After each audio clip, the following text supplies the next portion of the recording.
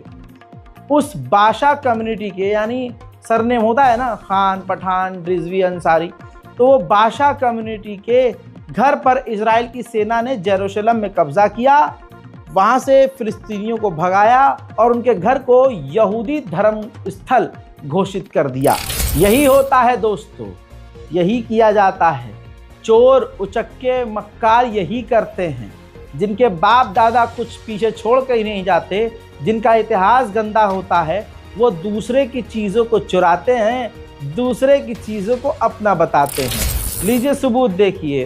फिलिस्तीन के West Bank में रेड के दौरान फिलिस्तीनियों के घरों से इजराइल के चोर सेना, इजराइल की चोर फौज घर के साजो सामान तक चुरा कर ले जा रही है। रमजान करीम के इस पाक मौके पर बैतुल मुकद्दस में फिलिस्तीनियों का जाना बहुत मुश्किल है, लेकिन रोज आम तरीके से, बड़ी आसानी से इजराइल के सेटलर्स बैतुल मुकद्दस में जा रहे हैं।